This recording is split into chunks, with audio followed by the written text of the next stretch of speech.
I'm Joe Bornhorst from Tekno RC. Today I'm going to show you how I go about tuning my Blok AP engine in my Tekno truggy. So a couple things to keep in mind before starting tuning is I like to warm up my engine to about 180 degrees Fahrenheit before starting. Make sure that your fuel line is all intact. Make sure that your line inside the tank and the clunk is all good to go. And then make sure that there's no blatant air leaks or anything like that that will affect your tune. So I have the car pretty much already warmed up. Just let it sit for a couple minutes. So first thing, prime it and then fire it up.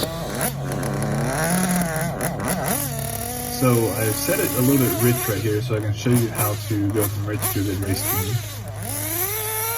So even though it just sat for a couple minutes, I like to run it just a little bit before I start touching anything, just to get some fuel through it and kind of let the motor reset. I'll check the temp here, make sure it's about 180.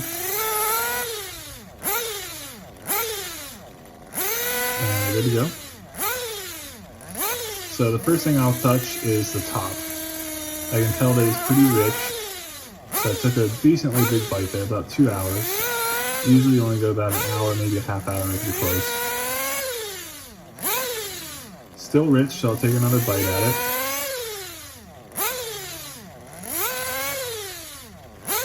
Getting real close, you can tell it's cleaning out a lot better on top. Getting to that pitch where you want it.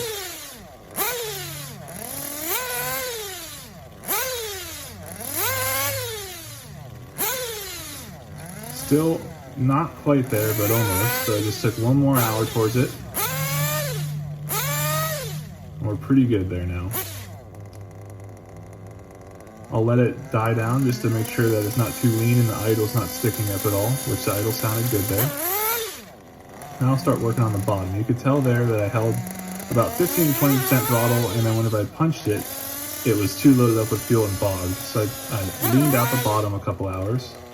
You can tell there it's too rich, so I'm going to take another hour or two at it.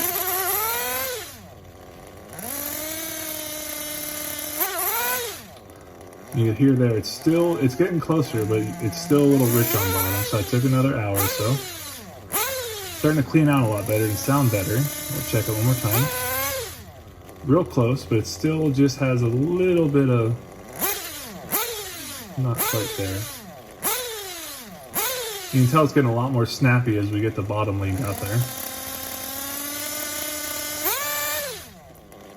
There, that was pretty instant, so that was pretty good. I'll check the idle right here again, make sure it's coming down and staying steady. Now we'll start the mid.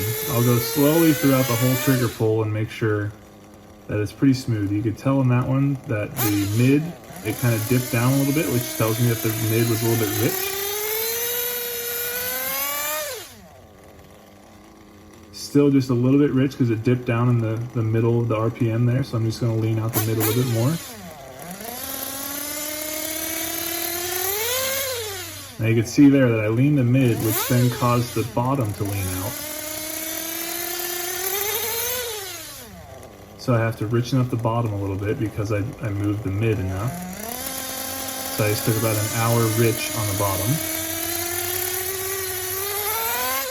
You can tell it's still just loading up a little bit there.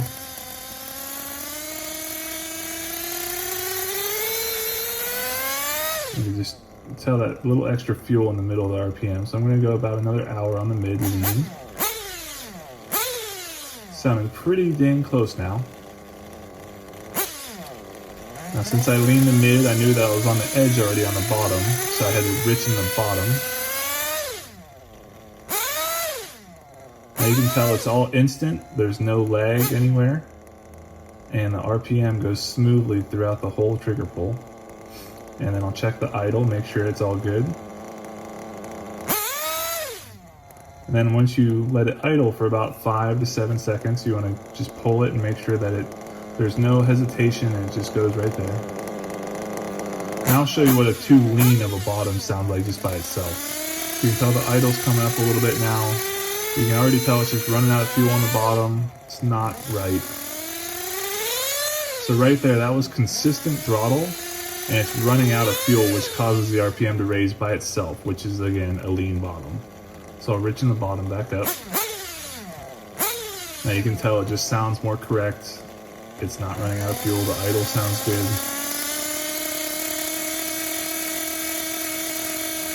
There, that was a consistent throttle pull, about 15 to 20% again. The RPM stayed consistent throughout the whole pull, and then whenever I punched it, it was instant again. So the bottom is back to being good.